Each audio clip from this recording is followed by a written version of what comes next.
Bem-vindos ao nosso Pode Sim. Eu sou Carlos Luiz. Hoje vamos dar continuidade ao estudo da obra Memórias de um Suicida. Hoje a gente começa a falar da terceira parte. Antes disso, alguns avisos. Arthur e Vitória não vão estar conosco hoje devido aí aos imprevistos da Copa, das férias, mas em breve estaremos juntos de novo no nosso Pode Sim. Quero fazer hoje alguns agradecimentos, ao Marcílio, que na verdade já se integrou na equipe, ao Nilberto, a Ruth, a Irene, ao Renato, ao Denison e a tantos outros que estão mandando comentários, nos estimulando, dando um retorno. E também aos vários seguidores do blog. Às vezes a gente não tem o nome, Mandem o nome, porque a pessoa se torna seguidora e a gente só sabe o e-mail dela. Queremos também incentivar você a participar mais do grupo, a comentar os livros, a comentar o nosso Pode Sim, para que a gente possa se aproximar, desenvolver um diálogo mais próximo. Em falar em diálogo mais próximo, vamos lembrar aos leitores da série Se a Mediunidade Falasse que nós teremos uma excelente oportunidade de dialogar com Ivan de Albuquerque, o espírito que coordena o nosso grupo e coordena também essa obra. Dúvidas, perguntas, trechos que vocês gostariam de ver desenvolvidos, mandem para a gente. Nós vamos ter uma entrevista com Ivan de Albuquerque a partir das perguntas de vocês. Poderão ser feitas perguntas do Se a Mediunidade Falasse 1, a iniciação, o Se a Mediunidade Falasse 2, a vampirização, ou o Se a Mediunidade Falasse 3, despertar. Vamos aproveitar essa oportunidade, será um Pode Sim especial. Bem, hoje nós teremos mais uma conversa, conversa mais próxima. Hoje o programa está sendo gravado, inclusive, da minha casa aqui em Fortaleza. Nós somos de Fortaleza, então sejam também bem-vindos à minha casa. Bem, o que acontece? Nós falamos um pouco da primeira parte da obra, mostrando a situação do Vale dos Suicidas. Depois nós falamos de um dos capítulos da segunda parte, que é a recuperação, quer dizer, o espírito depois do suicídio ele é recolhido no ambiente, digamos assim, hospitalar, e lá ele passa por inúmeros tratamentos. Hoje, na terceira parte, esses espíritos já estão numa etapa mais avançada. Já saíram das regiões inferiores, já passaram pelos tratamentos mais urgentes e agora estão num curso de recuperação e também num aprendizado mais intenso. Essa é a terceira parte da obra, intitulada A Cidade Universitária. É preciso dizer, que o nosso escritor, o Camilo Castelo Branco, que está contando a própria história devido ao suicídio, ele chega à cidade universitária cerca de 100 anos após de ter cometido o suicídio. E aí a gente vê que a situação do suicida é geralmente muito, muito grave. Muito, muito grave.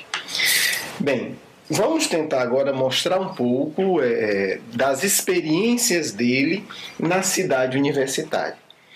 Quero já iniciar dizendo o seguinte: é a melhor descrição de uma colônia espiritual interessante de se viver. As aulas são sensacionais.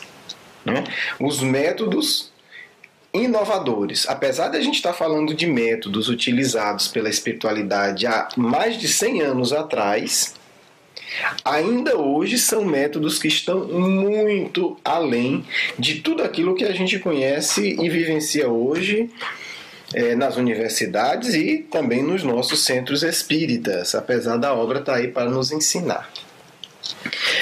O Camilo começa falando de como eles são recebidos na cidade universitária. O espírito responsável reúne a todos num salão, são cerca de 200 suicidas.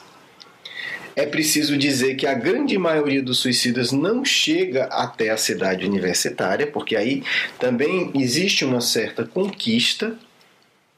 Já é um passo de conquista, e lá eles são recebidos por Sóstenes, que é o espírito diretor da cidade universitária, e recebem as orientações iniciais. Eu não vou destacar tudo, mas apenas alguns trechos.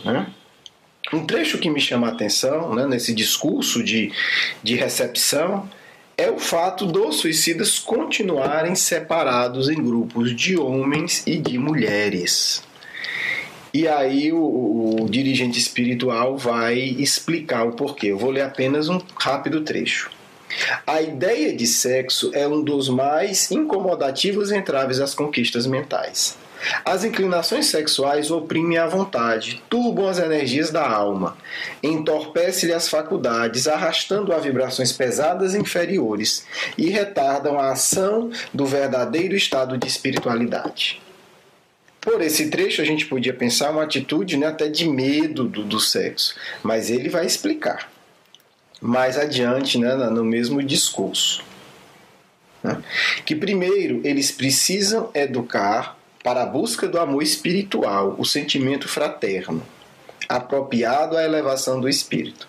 Entretanto, entidades já educadas nas reais afinidades da alma, que animaram na Terra corpos femininos, são indicadas para acompanharmos em missão educativa. Quer dizer, na verdade, o que há a separação não é de homens e mulheres, é de homens doentes e de mulheres doentes. Porque o suicídio, como já falamos, é a fuga extrema. Mas há uma relação muito direta, que é o próprio caso do Camilo Castelo Branco, da fuga pelo desequilíbrio sexual e da fuga pelo suicídio. Quer dizer, Camilo Castelo Branco se torna um suicida depois de ter uma vida sexualmente extremamente desregrada, que já era um indício de uma tendência de fugador do mundo. Então, por isso são separados. Não são separados homens e mulheres, são separados espíritos masculinos desequilibrados de espíritos femininos desequilibrados. Dito isso, nós temos uma parte extremamente interessante, que é a apresentação dos 3 professores que eles terão. Nós vamos usar um trecho da radionovela Memórias do Suicida, já conhecida nossa, que nós indicamos fortemente que vocês comprem. É fácil comprar na internet, custa R$30. Se não tiver os R$30, reúne 2, 3 amigos e compra. Vale muito a pena. Se possível, comprem e coloquem à disposição nos centros espíritas, para que outras pessoas tenham contato com esse excelente material. É importante destacarmos a nossa posição de apoio a esse trabalho. Vale a pena comprar, para que você colabore com quem fez um trabalho de tão elevada qualidade. Vamos à novela escutar o trecho da apresentação dos 3 professores dos nossos amigos, digamos assim, que nós acompanhamos nesse livro. À minha direita está Epaminondas de Vigo, espírito elevadíssimo, que vem desde o antigo Egito e da Idade Média na Espanha até os dias atuais, servindo a verdade em nome de Deus. Nos tempos apostólicos, como discípulo de Pedro, glorificou o Mestre Divino, sofrendo o martírio e a morte no circo de Nero. Na Espanha, brilhou como estrela salvadora, auxiliando os desgraçados e perseguidos. Mas justamente porque brilhava no meio das trevas, sacrificaram-no outra vez, não mais atirando seu velho corpo carnal às feras famintas, mas queimando-o numa fogueira pública. À esquerda, Surya Omar, antigo mestre de iniciação em Alexandria, notável filósofo na Grécia, logo após a chegada de Sócrates. Como precursor de Jesus Cristo, ensinou a doutrina secreta a discípulos das mais modestas classes sociais, aos deserdados e infelizes. Espalhou conhecimentos repletos de vibrações divinas, inspirado na elevação dos pensamentos ao Criador. Mais tarde, reencarnou na própria Judéia, atraído pela figura incomparável do Mestre dos Mestres. Desdobrou-se em atitudes humildes, por seguir as pegadas luminosas do Pastor Celeste. Já em idade avançada, conheceu as duras perseguições de Jerusalém. Fortalecido por uma fé inabalável, sofreu longo martírio no fundo de um calabouço. Foi torturado com a cegueira, martirizado com espancamentos, mutilações dolorosas, até que seu corpo não mais resistiu e ele passou para a grande pátria espiritual. Surya Omar, como Epaminondas, teve a mente voltada desde muitos séculos para as altas expressões da espiritualidade. Hoje, se ambos continuam operando na região de angústias em que nos encontramos, não será porque lhes faltem merecimentos para alçar esferas superiores, mas porque preferem estender atenções e amor aos mais desgraçados. E este é Aníbal, meus caros filhos. Jovem que conheceu pessoalmente a Jesus de Nazaré durante suas pregações inesquecíveis pela Judéia. Aníbal de Silas, um daqueles meninos presentes no grupo que Jesus abençoou diretamente, dizendo: deixai vir a mim as criancinhas, porque delas é o reino dos céus. Aníbal, que oferecerá a vocês ensinamentos cristãos exatamente como os ouviu do próprio Mestre. E ele assegura que quando Jesus pregava sua doutrina de amor, quadros explicativos de maravilhosa precisão e encanto surgiam inesperadamente à visão dos ouvintes. Sim, irmã Doris, esclarecendo-os de forma inconfundível, por imprimirem na mente de cada um o exemplo que nunca mais seria esquecido. Era por isso que, falando, o grande Salvador conseguia conter multidões famintas por longas horas. Era capaz de dominar povos rebeldes, arrebatar ouvintes, convencer corações receosos. Aníbal cresceu e fez-se homem, sentindo-se sempre envolvido pelas radiações do Divino Mestre e que nunca mais se apagaram das suas recordações. Trabalhou pela causa, repetiu o que ouviu do Senhor ou de seus apóstolos, preferindo, porém, instruir crianças e jovens, lembrando-se da bondade com que Jesus se dirigia à infância. Viajou e sofreu perseguições, injúrias, injustiças, até porque era de bom gosto social criticar os adeptos do Messias, ofendê-los, persegui-los, matá-los. Em Roma, Aníbal viu-se glorificado pelo martírio. Teve o corpo incinerado num poço que ornamentava os jardins de Nero, aos 37 anos de idade. Após essa apresentação, Sóstenes, o diretor espiritual, encaminha os alunos já para as salas de aula. Como ele afirma, às vezes a perda de um minuto causa no futuro profundas amarguras. Vamos começar então aí com a aula do Aníbal de Silas. São técnicas extremamente interessantes. O Aníbal, com toda essa conquista espiritual, que o Sóstenes descreve, vai ensinar sobre o Evangelho. E aí ele começa falando dele. Ele vai contar a história dele, não no intuito de exibir-se, como muitas vezes a gente faz aí nas palestras espíritas, porque ele vai mostrar também os erros dele. Normalmente a gente, por vaidade, conta os nossos testemunhos, a nossa grandeza espiritual. Aníbal não tem essa necessidade. Aníbal vai mostrar a história espiritual dele tal como ela aconteceu. E de uma forma muito curiosa. Vejamos como é que o Camilo Castelo Branco descreve isso aqui. Era com assombro que ouvíamos as palavras de Aníbal traduzidas em imagens cenas, a se refletirem na tela miraculosa que ficava junto de nós. Foi assim que, enquanto falava, a realidade de suas experiências terrestres e espirituais se reproduziam ali, com tão verídica nitidez que nos julgaríamos participar das próprias idades ressuscitadas dos repositórios secretos de seus pensamentos. Quer dizer, então, o Aníbal não selecionava a cena em que ele estava bom na fita. Ele mostrava em completude a história espiritual dele. Tá aí uma boa ideia se a gente quiser falar da gente, vamos contar a história toda. Olha que técnica. O espírito fala e ao mesmo tempo projeta o seu pensamento numa tela e todos veem de fato. Um dado interessante que o Aníbal vai falar né, que foi o próprio processo de educação espiritual dele, tem a ver com uma prece, com uma oração. Aníbal vai valorizar ardentemente a prece.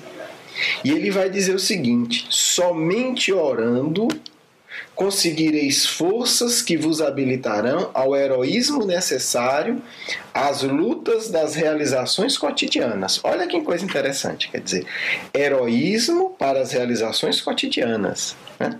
Não é a hora que a gente faz um espetáculo e está todo mundo vendo. Aníbal fala que o crescimento espiritual é conquistado nas realizações cotidianas. E para que a gente tenha força de fato realizar essas realizações cotidianas, nós devemos orar. E depois continua, ele está diante de um grupo de suicidas, né? Não importa que a dolorosa lembrança dos delitos cometidos pese em vossas consciências, nem que vocês sintam dificuldades na expansão do pensamento. O que é preciso, o que se torna urgente e inadiável é querer iniciar a tentativa. É ousares vigorosamente, né, para teres a mais viva coragem convocada das profundezas do vosso ser. Quer dizer, a oração para esse espírito abnegado é fonte de força para a luta cotidiana e fonte de vigorosa coragem. Para quem quiser orar como Aníbal, ore com vigor, com coragem. Por isso que nos espanta pessoas que pensam que a oração é simplesmente voz doce. Não. É busca de coragem, é busca de vigor, é busca de espiritualidade, é busca de força para vencermos as lutas cotidianas. Mas tem mais coisa. Tem algo extraordinário na aula de Aníbal que, a primeira vez que eu li, me espantou profundamente. Aníbal projeta em sala de aula, com a ajuda do seu poder mental, de alguns auxiliares e de um equipamento para facilitar que os alunos consigam ver, né, digamos assim, para tornar um pouco mais grosseiro a projeção dele, a vida do Cristo. Porque o Aníbal foi uma das crianças que participou de uma cena descrita no Novo Testamento, né? Porque Jesus chega numa localidade, as crianças correm para estar perto dele e alguns discípulos, né, desavisados ainda do Evangelho, começam a afastar, porque na época nem mulher nem a criança tinha valor na sociedade. Então os discípulos começam a dizer: sai daqui menino, sai daqui menino. E Jesus diz: deixai que venham a mim os pequeninos e não os impeçais. No meio dessa meninada estava Aníbal de Sila. Então ele corre para perto de Jesus e Jesus coloca a mão e faz carinho em sua cabeça. Então Aníbal projeta as cenas do Evangelho que ele viveu. E aí nós temos uma verdadeira aula de cristianismo, né? Como diz o espírito, né, o Camilo, ele diz o seguinte: víamos os cenários que serviam à ação magnífica do grande mestre, ao mesmo tempo em que sua figura inconfundível dominava a expressão, exercendo o apostolado sublime. Quer dizer, se assistir uma aula de cristianismo, assistindo ao próprio Cristo ensinando, o próprio Cristo pregando. Olha que método sensacional e maravilhoso. E aí não precisa dizer que essas aulas eram diárias e a grandeza de tudo o que deve ter sido aprendido por esses amigos espirituais ao verem Jesus pregar, ao verem Jesus ensinar. Nós não estamos falando de um teatro, estamos falando da projeção de cenas reais por Aníbal de Silas. Porém, há sempre um porém, né? Para aqueles que pensam que a vida espiritual ou que a espiritualização é açúcar, né? Tenho uma notícia um pouco desagradável. Para aqueles que querem crescer, será uma notícia excelente. As aulas do Evangelho têm sempre prática. E a prática, muitas vezes, não é agradável para aqueles que, como nós, ainda estamos aprendendo a amar. né? Então, tinham essas aulas diária ou quase que diária, mas o Aníbal, a cada lição aprendida, digamos assim, a cada trecho assistido da vida do Cristo, levava os seus alunos para a parte prática. Como é que era essa parte prática? Vamos deixar o próprio aluno descrever. Servimos nos postos de emergência da colônia a que pertencíamos, como no Hospital Maria de Nazaré e suas filiais. Participamos de caravanas a socorro a infelizes suicidas, perdidos no invisível. Auxiliamos, né, a proteção deles em relação aos obsessores. Seguimos os mestres na caça de chefes temíveis das falanges mistificadoras.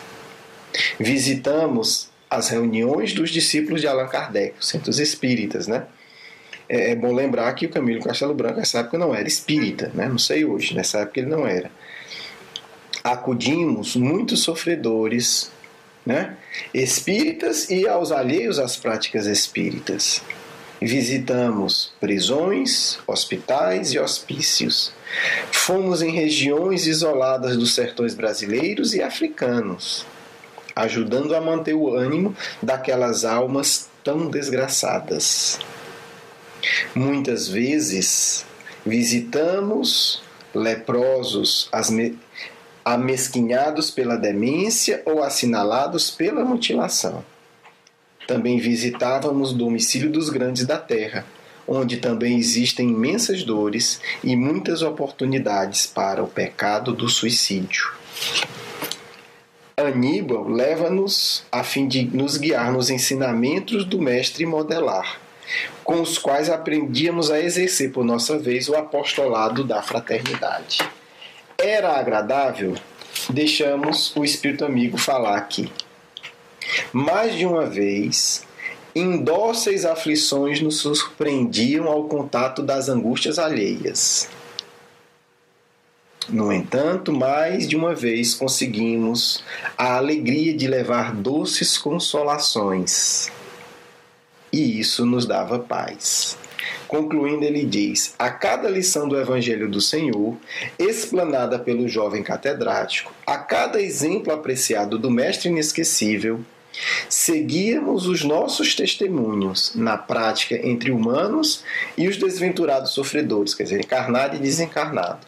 Além disso, fazíamos análise dos temas e apresentávamos a uma banca examinadora, a qual verificaria o nosso aproveitamento e compreensão da matéria. Bem, está aí o exemplo do que é uma aula de cristianismo. As belas lições de Jesus enfrentada no mundo doloroso da prática, né? Nas regiões espirituais inferiores, assistindo leprosos, loucos, doentes, perturbados, obsidiados e obsessores. Essa é a prática de Jesus. Onde vemos isso no movimento espírita?